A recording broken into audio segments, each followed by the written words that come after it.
All right, hey, what's going on, guys? There has recently been an article on the internet where they talk about North Korea needs the UN's going to try to hold North Korea accountable for the abductions that they've done, primarily to South Korean and to Japanese citizens, but people of other nationalities as well.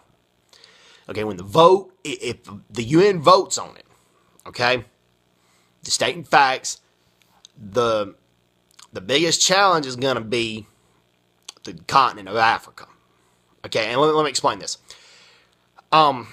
During a lot of areas of apartheid that South Africa and Zimbabwe had, back when Zimbabwe was known as Rhodesia, North Korea aided a lot of African rebels, and the African rebels had a good cause. I'm not saying that.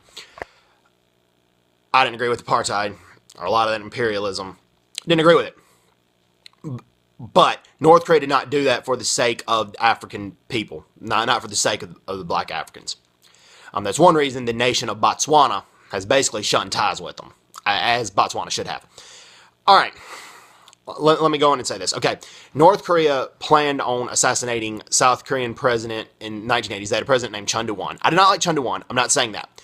But they planned on assassinating Chun Doo-hwan in the country of Gabon, Africa. If my pronunciation of that country is bad, I apologize to people in that country. Spelled Gabon.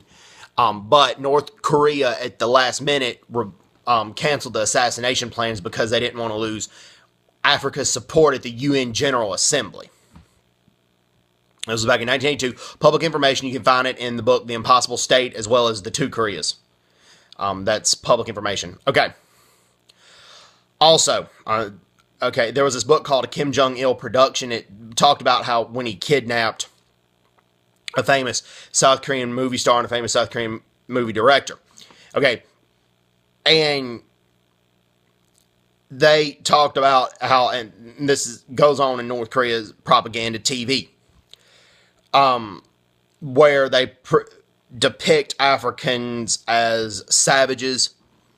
I believe that Africans are human, but the North Korean propaganda TV does not, okay? They depict them as savages, subhuman creatures, and that's it's going on in state-run TV.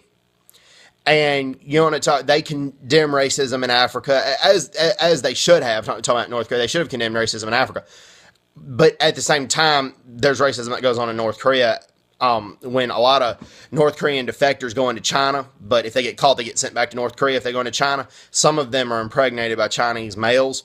Those babies are, after the babies are born, they're left to die in the trash can, sometimes a slow and painful death. Sometimes scissors and knives are taken and stabbed through the skull, but then sometimes they're left to just starve in trash cans because the babies are not pure-blooded Korean.